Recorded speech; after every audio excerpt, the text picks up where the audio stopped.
but it got the job done. They were 3 weeks into a routine mining survey at the edge of human space, looking for asteroids rich in rare metals. Nothing exciting, just the usual work that kept Earth's colonies supplied with materials. "Captain, we've got a problem with the FTL drive," Chief Engineer Rodriguez called from his station. His voice carried that special tone that meant expensive. Repairs were coming. "What kind of problem?" Sarah asked, though she already knew the answer would cost her sleep and probably her budget. "The quantum stabilizer is acting up again. I can fix it, but we need to jump to the nearest repair station. I've got the coordinates ready." Sarah nodded. The Persistence was an old ship, and old ships had old problems. "Do it, Rodriguez. Let's get home." Rodriguez started the jump sequence. The familiar hum of the FTL drive filled the ship as it charged up. Sarah watched the stars on the main screen, waiting for them to stretch into lines as they entered hyperspace. But something went wrong. Instead of the smooth transition they expected, the ship shook violently. Sparks flew from several control panels. The lights flickered and a horrible grinding noise came from somewhere deep in the ship. "What the hell was that?" Sarah shouted over the noise. "The stabilizer just exploded," Rodriguez yelled back. "We're not in normal hyperspace. We're somewhere else." The shaking stopped suddenly. The grinding noise faded. The main screen showed stars again, but they were different stars. The constellations were all wrong. Dr. Lisa Park, the ship's scientist, was already running scans. "Captain, these readings don't make sense. According to my instruments, we just traveled about 50,000 light years in 3 seconds. That's impossible with our technology." "Where exactly are we?" Sarah asked. "Unknown space." "But Captain..." Lisa's voice got excited. "I'm detecting artificial structures, lots of them. There's an entire civilization out here." Before Sarah could respond, the communication system crackled to life. A voice spoke in a language none of them had ever heard, full of musical tones and crystal-like chimes. "That doesn't sound human," Lieutenant Commander Jackson observed. "Rodriguez, how's our translator?" Sarah asked. "Working on it, Captain. Give me a minute." "Okay, got it. They're saying something about impossible breach and primitive intrusion. They don't sound happy." Sarah looked around the bridge at her crew of 12. They were good people, experienced and calm under pressure. But this was definitely not in any of their training manuals. "Open a channel," she ordered. The main screen flickered and showed something that made everyone stare. The being looking back at them was beautiful and terrible at the same time. It was made of what looked like living crystal, with faceted surfaces that caught and reflected light in impossible ways. Its voice, when it spoke, was like wind chimes mixed with distant thunder. "I am Grand Admiral Kethavar of the Zephyrian Galactic Empire," the being announced. "You have violated sacred imperial space. Explain your presence before we destroy you." Sarah blinked. In 30 years of space travel, she had never met an alien. Now she was face to face with one that apparently ruled a galactic empire and was threatening to blow them up. Hi there," she said, using her best diplomatic voice. "I'm Captain Sarah Chen of the human vessel Persistence. We didn't mean to intrude. We had an engine malfunction during a routine jump. Our GPS got a bit wonky." The crystal being stared at her for a long moment. Behind him, Sarah could see other Zephyrians moving around what looked like the bridge of a massive warship. "GPS?" Kethvar repeated slowly. "Global Positioning System. Well, Galactic Positioning System in our case. It tells us where we are. Usually." Sarah felt a bit silly explaining basic navigation to someone who apparently ruled multiple star systems. "You accidentally entered Imperial space?" "Looks that way. Sorry about that. We're just trying to get home. Don't suppose you know where. We can find some duct tape?" Our quantum stabilizer kind of exploded. Kethvar's crystalline features shifted in what might have been confusion. "Duct tape? It fixes things," Rodriguez called out from his station. Dr. Park had been quietly running scans during the conversation. She looked up with bright eyes. "Captain, their ship is incredible. The energy readings are off the charts. Their technology is at least 1,000 years ahead of ours." "Neat," Sarah said. To Kethvar she added, "Nice ship, by the way. That crystalline hull design must be great for energy distribution. Now, Kethvar definitely looked confused. In the background, other Zephyrians were making urgent crystal chime sounds to each other. "You are not afraid?" Kethvar asked. "Should we be? You seem reasonable enough. A little formal maybe, but that's okay. We're just travelers who got lost." Kethvar was quiet for a long moment. When he spoke again, his voice was different, less threatening and more puzzled. "In 50,000 years of Imperial history, no primitive species has ever breached our borders by accident. Our defenses are absolute. Our cloaking technology is perfect." "Well, nobody's perfect," Sarah said cheerfully. "We humans have a saying. Stuff happens. Sometimes the universe throws you a curveball." "Curveball?" It's a baseball term. Means something unexpected. Sports reference. The conversation was interrupted by proximity alarms throughout the Zephyrian ship. Through the view screen, Sarah could see dozens of massive warships dropping out of hyperspace around them. Each one was easily 10 times larger than the Persistence. "The Imperial fleet has arrived," Kethvar announced. "Standard protocol for primitive intrusions." Sarah looked at the display showing all the warships. "Wow, that's a lot of ships. Are you guys having some kind of military exercise?" "These ships are here to demonstrate Imperial might to your species before we decide your fate." "Our fate?" Sarah raised an eyebrow. "That sounds pretty dramatic. Look, Admiral Kethvar, we really just want to fix our ship and go home.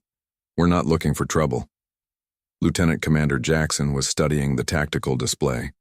"Captain, each of those ships has enough firepower to level a city, but their shield technology is really interesting. It's not like anything we've seen before."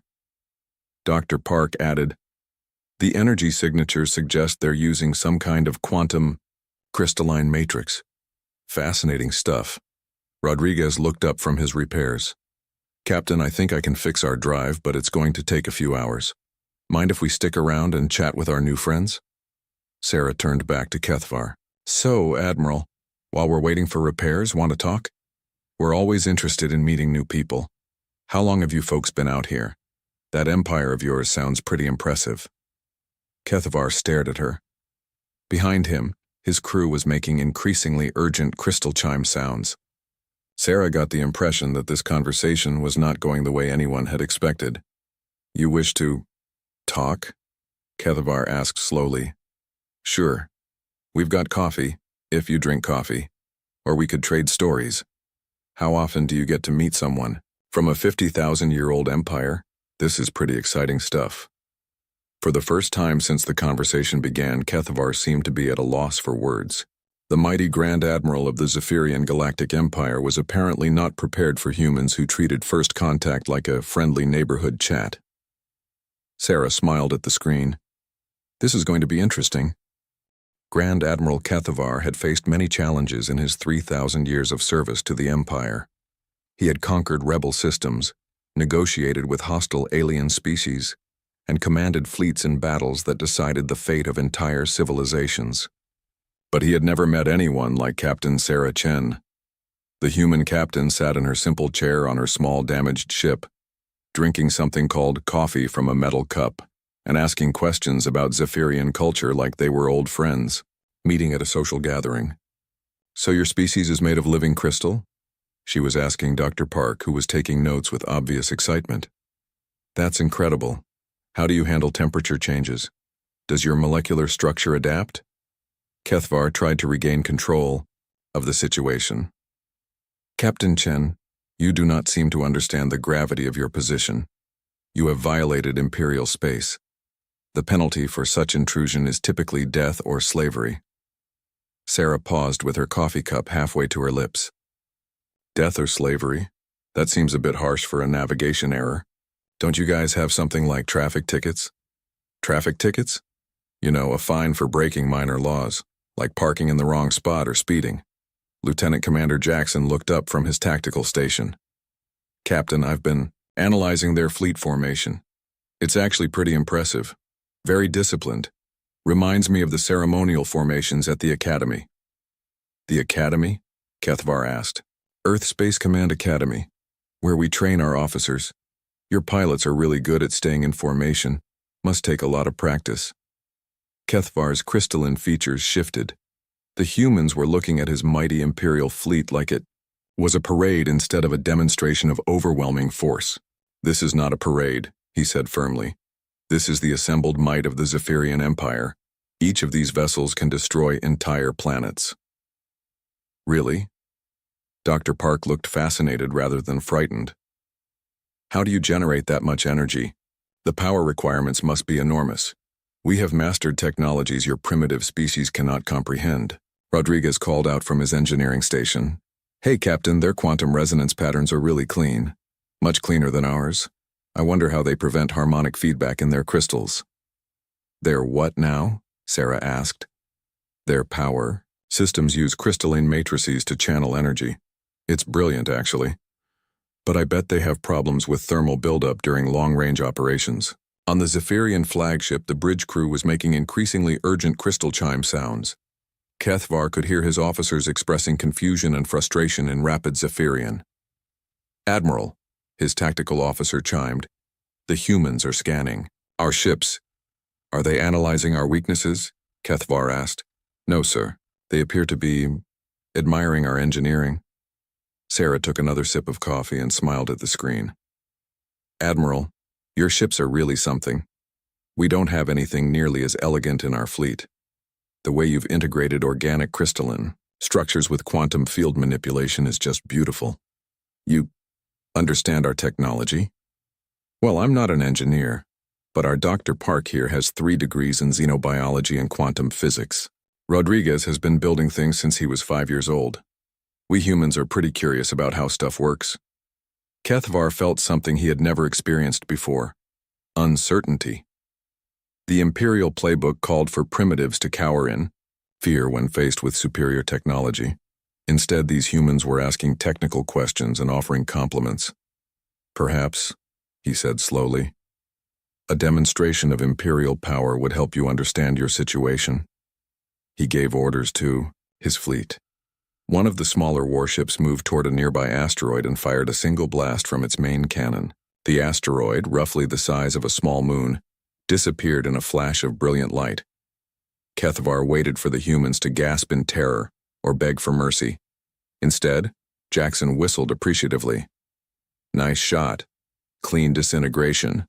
No debris. Field." "That's really impressive," Sarah agreed. "How do you keep the energy focused over such a long distance without beam degradation?" Dr. Park was practically bouncing in her seat. "The precision is incredible. The energy had to be perfectly calibrated to overcome the asteroid's gravitational binding energy without creating a dangerous explosion. That kind of control suggests your weapons are much more sophisticated than simple destructive tools." Rodriguez looked thoughtful. "You know, Captain, that's actually very similar to the controlled demolition techniques we use in asteroid mining, but their method is much more energy efficient than ours." Kethvar stared at the humans. They had just witnessed a demonstration of planet-killing power, and they were discussing it like engineers reviewing a construction project. "Are you not afraid?" he demanded. "Of what?" Sarah asked. "You seem like reasonable people." Reasonable, crystal people. "You haven't actually threatened us personally, and that was clearly a demonstration, not an attack. If you wanted to blow us up, you would have done it already." "Besides," Jackson added, "your targeting was very precise. You made sure there were no ships or stations in the blast radius before firing. That shows discipline and consideration for safety." Kethvar's tactical officer chimed urgently in his ear. "Admiral, the humans are right. We did follow standard safety protocols for the demonstration." "Of course we followed protocols," Kethvar replied. "We are not savages." "On the human ship?" Sarah nodded approvingly. "Exactly. You're clearly a civilized people with strong military traditions and advanced technology. This is actually pretty exciting. We've never met another spacefaring civilization before." "You have not encountered other species?" "Nope, you're our first. We've been exploring space for about a century now, but we haven't found anyone else. Well, until we literally crashed into your neighborhood by accident." Dr. Park looked up from her notes. Captain, I'm detecting some interesting energy patterns from their ships. It looks like their crews might be experiencing some kind of stress. Elevated quantum resonance in their crystalline structures. Stress? Sarah turned back to Kethvar. Is everything okay, Admiral? Are we causing problems for you? This was perhaps the most disturbing question Kethvar had ever been asked. A primitive species that had accidentally invaded his empire was now asking if he was feeling stressed about the situation. I am not accustomed to first contact proceeding in this manner, he admitted. How does it usually go? Typically, primitive species either attack in desperation or immediately surrender and beg for mercy. Sarah looked around her bridge at her crew, who were all listening to the conversation while continuing their normal duties. Well, we're not really the attacking type unless someone attacks us first. And we don't surrender because honestly, what would we be surrendering? We're just explorers with a broken ship.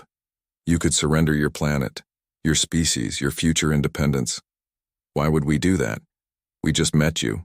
That's like someone asking you to give them your house 5 minutes after meeting them. It doesn't make much sense. Rodriguez called out, Captain, I think I've figured out how to fix our drive. But I'm curious about their quantum stabilizer design. Admiral, would it be possible to get a look at your technical specifications? We might be able to help each other out. Help each other? Sure, Sarah said.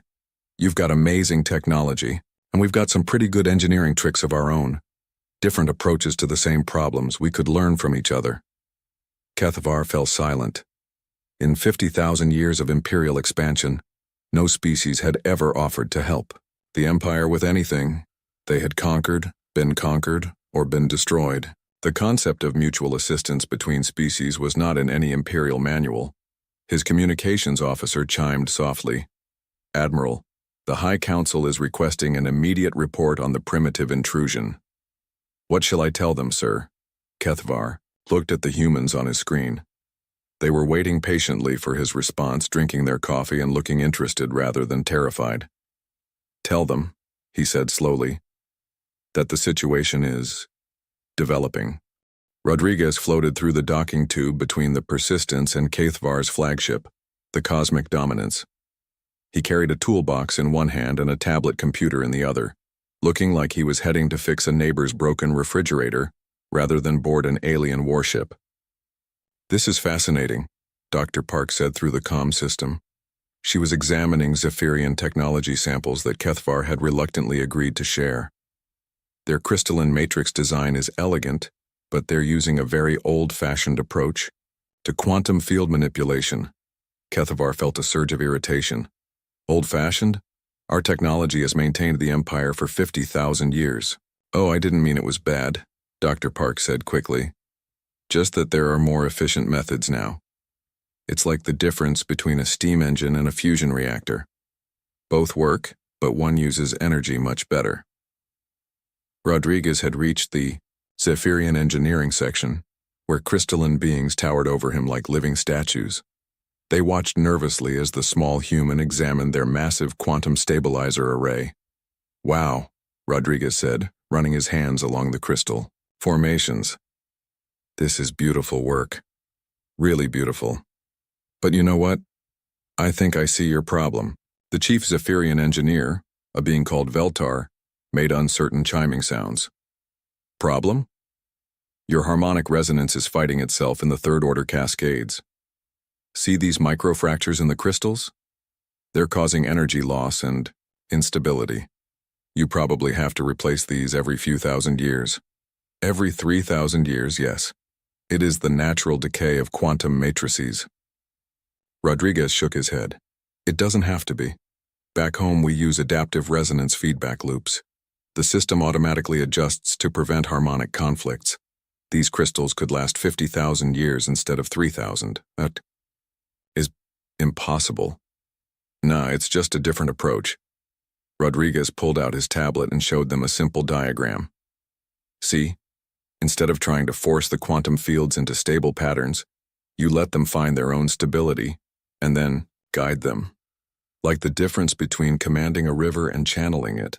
On the main bridge, Kethvar was having his own uncomfortable conversation with Captain Chen. She had asked to see the Empire's star charts, And he had agreed, thinking it would demonstrate the vast scope of Imperial power. 10,000 systems, Sarah said, studying the holographic display. That's incredible. How do you manage communication across such distances? Quantum crystal networks, Kethvar replied proudly. Messages can travel anywhere in the Empire within hours. Hours. Jackson looked up from his own analysis. Captain, our quantum entanglement communicators can send messages instantly across any distance. Instant communication is impossible, Kethvar stated firmly. Quantum information still requires time to propagate through dimensional barriers. Actually, no, Dr. Park called from her station. We solved that about 30 years ago. Quantum entanglement doesn't require dimensional propagation if you establish the link properly. The information transfer is truly instantaneous. Kethvar felt something cold settle in his crystalline core. Show me. Jackson activated his communicator and sent a message to Earth, 50,000 light-years away. The response came back immediately, in real-time conversation with Earth Command. Earth Command to Persistence, we're receiving your signal clearly. How's the survey mission going, Captain? Pretty interesting, actually, Sarah replied. We met some neighbors. I'll file a full report when we get back. Copy that. Earth Command out. The connection closed. Kethvar stared at the human equipment that had just done something the Empire's greatest scientists claimed was impossible. Your turn, Sarah said cheerfully. Send a message to your High Council. Kethvar activated his own communicator and sent a priority message to the Imperial capital. Then they waited and waited. After 2 hours, a reply finally came through. Dr. Park was studying the Zephyrian communication system with growing amazement. This is incredible architecture, but it's incredibly inefficient. You're routing all messages through physical quantum crystal networks instead of using direct entanglement. It's like sending mail by having every letter travel through the central post office instead of direct delivery. In the engineering section, Rodriguez had found more problems. Veltar, your power distribution system is working way too hard. Look at these energy readings. The Zephyrian engineer examined the data. These are normal operational parameters. Normal, maybe, but not efficient. You're losing about 40% of your energy to quantum friction. That's why your ships need such massive reactors. Quantum friction is unavoidable. Not if you design the system right. Rodriguez began sketching modifications on his tablet. See? If you adjust the crystal alignment by about 12 degrees and add feedback dampeners here and here, you can reduce that loss to less than 5%. Veltar stared at the human's simple diagram. The modifications Rodriguez suggested would increase their ship's efficiency by nearly 50%. This would revolutionize Imperial technology. Really? We've been using these techniques for decades. Pretty basic stuff, actually. Back on the bridge, Dr. Park had made another discovery. Admiral Kethvar, I've been analyzing your biological data. Your crystalline structure is fascinating, but I'm detecting some concerning patterns. Concerning how? Your cells are showing signs of cumulative quantum decay. It's subtle, but it's building up over time. Is your species experiencing any health issues? Reduced lifespan, perhaps? Kethvar's crystalline features darkened. The declining health of the Zephyrian population was one of the Empire's most closely guarded secrets. How could you possibly detect that from these simple scans? Oh, it's pretty obvious once you know what to look for. We've seen similar patterns in other crystalline organisms. The quantum resonance that gives you your abilities also gradually damages your cellular structure over time. Our greatest scientists have studied this problem for millennia. There is no solution. Well, there might be, Dr. Park said thoughtfully. We've developed some medical techniques that could probably help. Cellular regeneration therapy, quantum, field stabilization treatment, genetic repair protocols, nothing too complicated. Kethvar felt his worldview shifting beneath him like unstable ground. For 50,000 years, the Empire had been built on the foundation of Zephyrian technological and biological superiority. Now, these primitive humans were casually solving problems that had plagued his people for millennia. Captain Chen, he said slowly. Exactly how advanced is your species? Sarah laughed. Advanced? We're probably not very advanced compared to you folks. We've only been in space for about a century. We're still figuring things out as we go. But your technology... Oh, our technology's pretty good, I guess. We've had to be creative. Space is dangerous, and we don't have a big empire to rely on. Every human colony has to solve its own problems with whatever resources they can find. Makes you good at improvising. Rodriguez's voice came over the comm. Captain, I've figured out how to fix our quantum stabilizer, but the Zephyrians have offered to help. Turns out their manufacturing techniques are incredibly precise. Much better than ours for working with crystalline matrices. See? Sarah said to Kethvar. Cooperation. Everyone has something to contribute. Kethvar found himself in completely uncharted territory. The humans were not just technologically innovative, they were approaching the universe in a fundamentally different way than any species the Empire had ever encountered. Instead of seeing technology as a tool for dominance, they saw it as a way to solve problems and help others. His tactical officer chimed softly. Admiral, we're receiving priority communications from 17 different sectors. Reports of unrest among vassal species. They're demanding to know why the humans received special treatment instead of standard subjugation protocols. Kethvar looked at Captain Chen, who was still studying the Imperial star charts with obvious fascination. Admiral, she said, this empire of yours must have taken an incredible amount of work to build.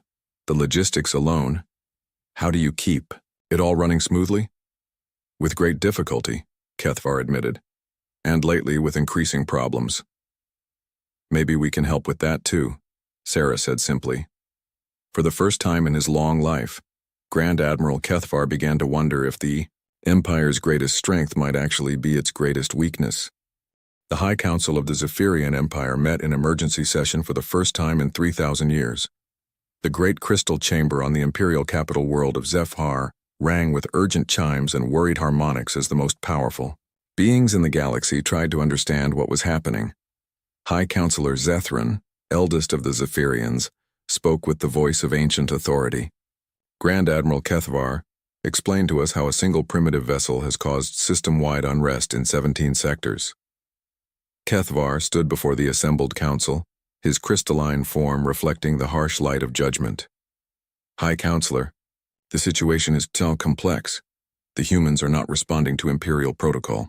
In what way? They refuse to acknowledge our superiority. They treat us as equals. Worse, they have demonstrated technological capabilities that exceed our own in several areas. The chamber erupted in discordant chimes. The concept that any species could exceed Zephyrian technology was not just unlikely. It was philosophically impossible according to Imperial doctrine. Impossible, declared Counselor Morthal. We have ruled this galaxy for 50,000 years. Our technology is supreme. I have seen their capabilities personally, Kethvar replied. Their communication systems are faster than ours. Their energy efficiency is superior. Their medical knowledge is more advanced. And they achieved all of this in less than a century of space travel. Then they must be eliminated immediately, Counselor Deathvar chimed harshly. If other species learn of this, the entire Imperial structure could collapse. It may be too late for that, Kethvar said grimly. Word of the humans is already spreading. The Voltari system has demanded the same respectful treatment the humans received. 3 colonies in the Outer Rim have stopped sending tribute. The Kepler Federation is asking for technological cooperation agreements instead of accepting standard subjugation. High Counselor Zethran fell silent, processing this information. The Empire had faced rebellions before, but never one that challenged the fundamental premise of Zephyrian superiority. Meanwhile, on the Persistence, Captain Chen was having her own meeting with her crew. So let me get this straight, she said, looking around the small conference room. We accidentally broke into a galactic empire, impressed them with our technology, and now their entire political system is having a breakdown? That's about the size of it, Captain, Jackson replied. My analysis of their communications suggests they're dealing with widespread unrest. Apparently news about us is spreading faster than they can contain it. Dr. Park looked up from her research notes. Captain, I've been studying their society.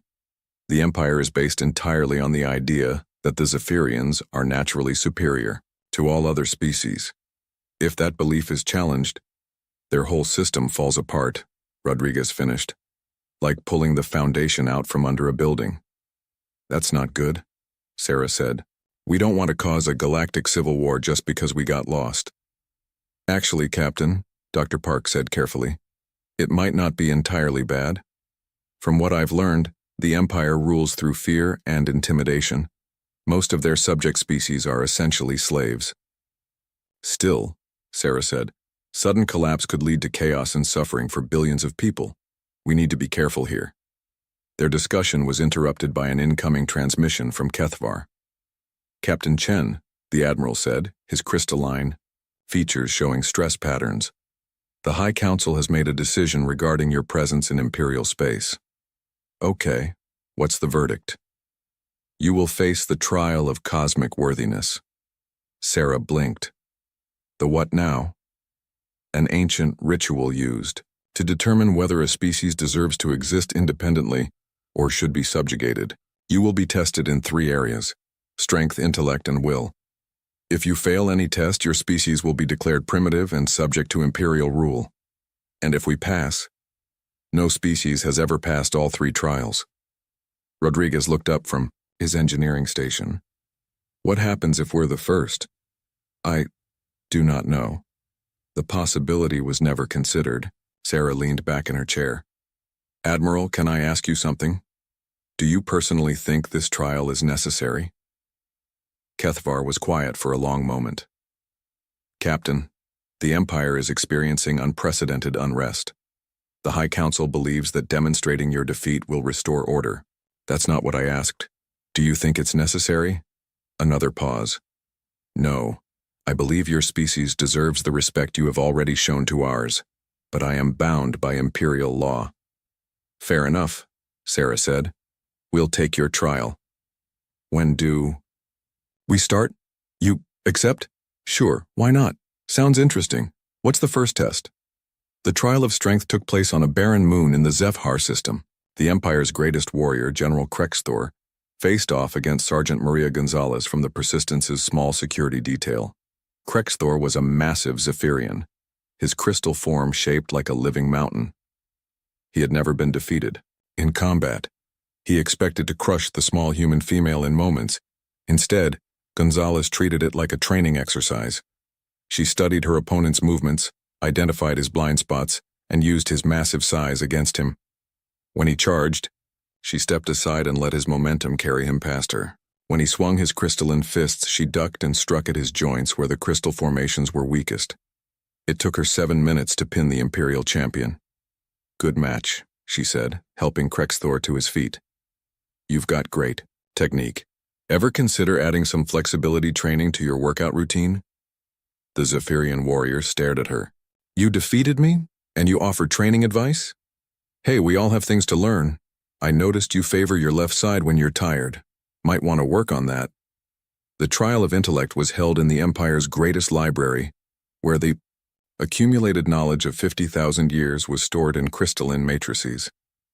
The Empire's most brilliant scholars presented mathematical theorems, scientific principles, and philosophical concepts that had taken millennia to develop. Dr. Park listened politely to their presentations, took notes, and then asked questions.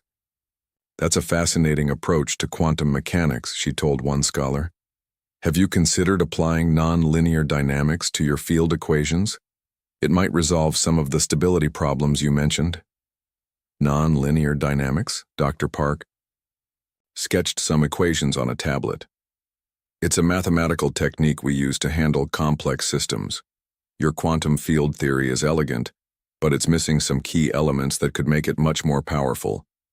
Within an hour, she had suggested improvements to 17 major imperial scientific theories. The Zephyrian scholars found themselves frantically taking notes on concepts that could revolutionize their understanding of the universe.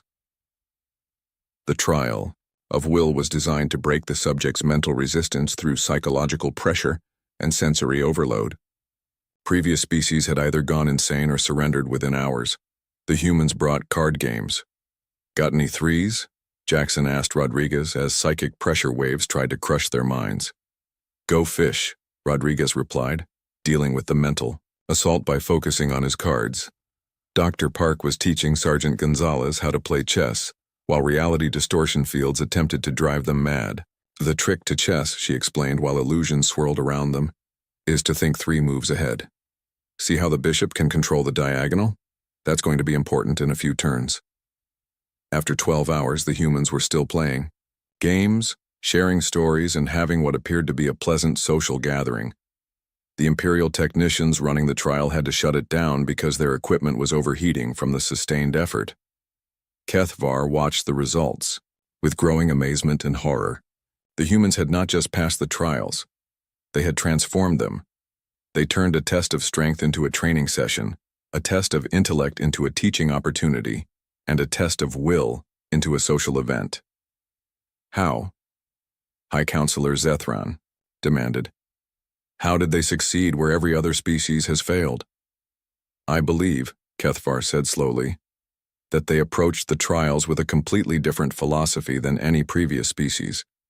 They did not see them as tests to be passed or ordeals to be endured. They saw them as opportunities to learn and connect with others. That is impossible. The trials are designed to break the will and demonstrate imperial superiority.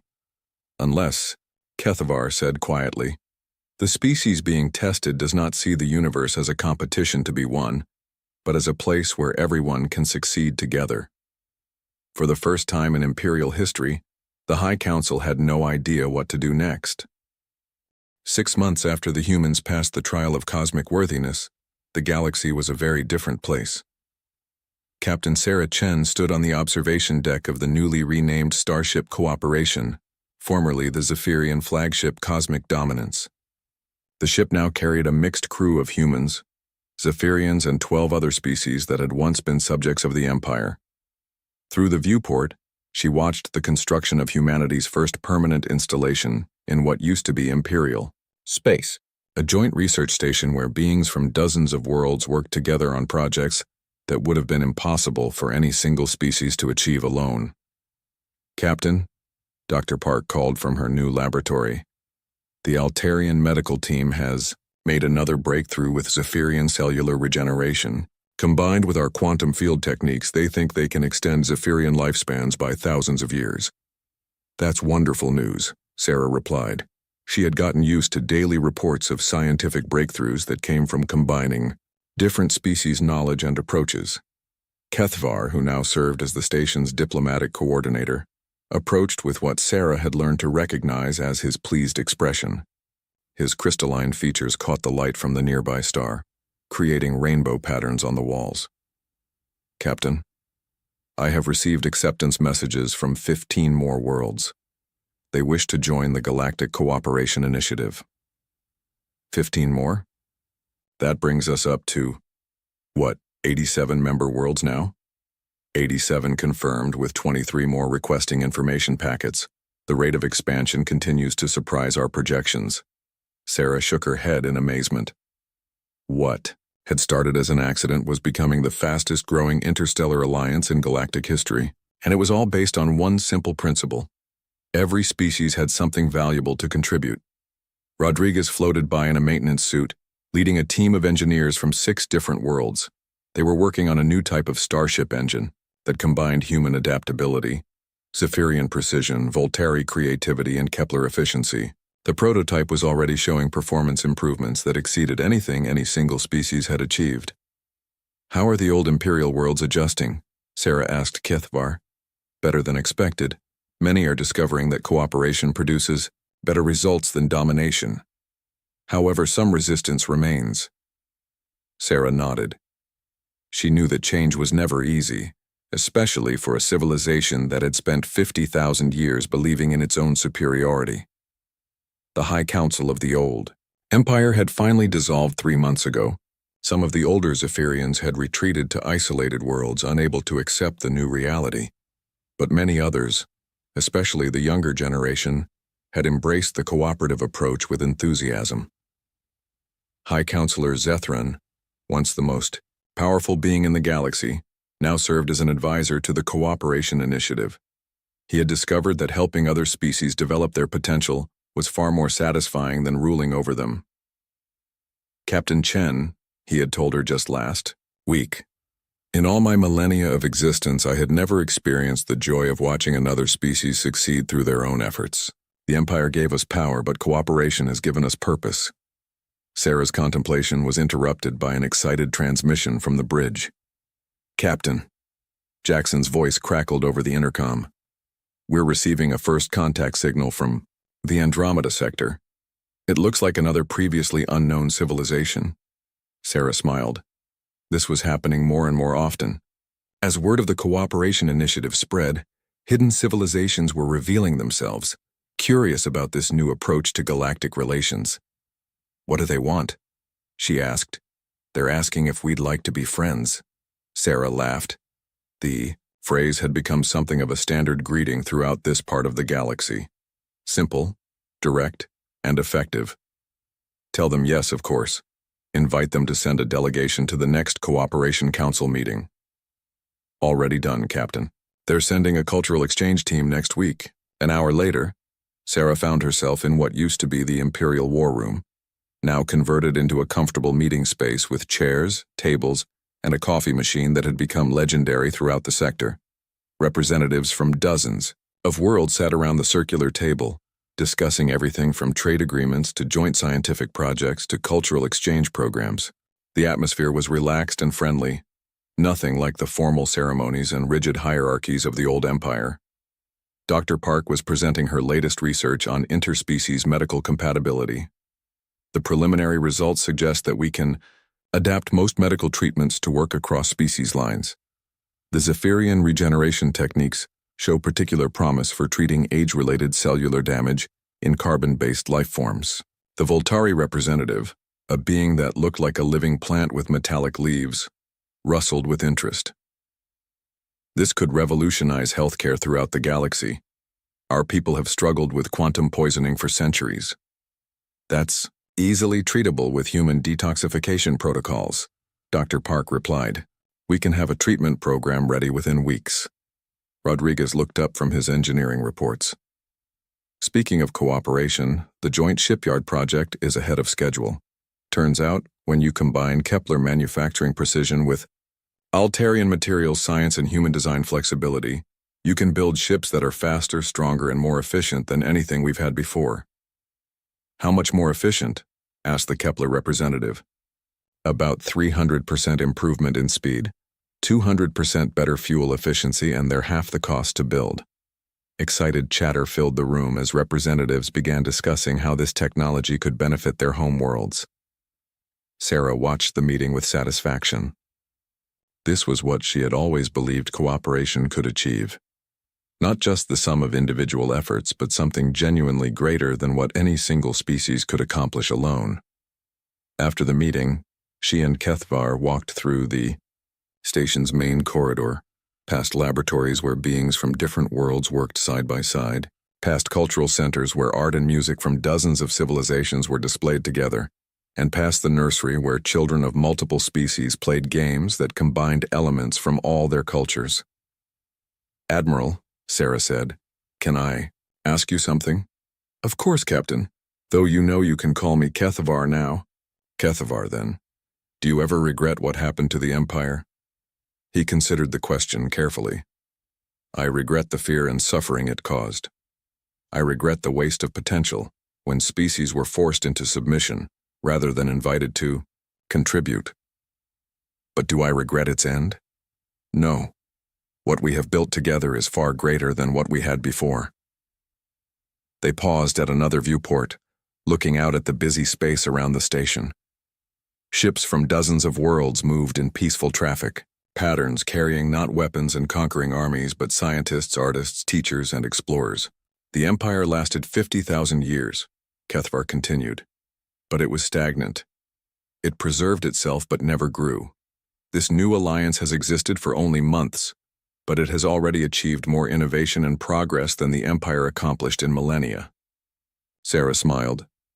It's funny. We never set out to change the galaxy. We just wanted to fix our ship and go home. Perhaps that is exactly why you succeeded. You approached us without preconceptions, without fear, and without the desire to conquer or be conquered. You simply saw potential neighbors and wanted to be friends. A young Zephyrian engineer approached them, his crystalline form bright with excitement. Captain Chen, Admiral Kethvar, the new quantum communication array is ready for testing. We can now establish instant contact with any world in the galaxy. Excellent work, Velketh, Kethvar said proudly. The young engineer was his nephew, part of a new generation of Zephyrians who had grown up with cooperation instead of domination. Actually, Velketh said shyly, the breakthrough came from combining our quantum crystal technology with the human entanglement techniques and the Altarian dimensional mathematics. None of us could have done it alone. Sarah patted the young Zephyrian on what she had learned was roughly equivalent to a shoulder. That's the whole point. Together, we can do things that none of us could imagine doing alone. As they watched, the first test transmission went out from the station to a world on the far side of the galaxy. The response came back instantly, a message of greeting from a recently contacted civilization that wanted to join the Cooperation Initiative. The galaxy is getting smaller, Sarah observed. Or perhaps, Kethvar suggested, we are all getting closer. That evening, Sarah sat in her quarters aboard the Persistence, now permanently docked at the Cooperation Station. She was writing her final report to Earth Command, though she knew they were already well informed through the quantum communication network. Earth Command Log, Captain Sarah Chen. Final entry, she dictated. Mission status. Objectives exceeded beyond all projections. We set out to survey asteroids and ended up helping to transform galactic civilization. The cooperation model continues to expand, with new species joining almost daily. She paused, looking out her porthole at the lights of ships and stations that represented dozens of worlds working together. Personal note. Sometimes the best discoveries happen when you're not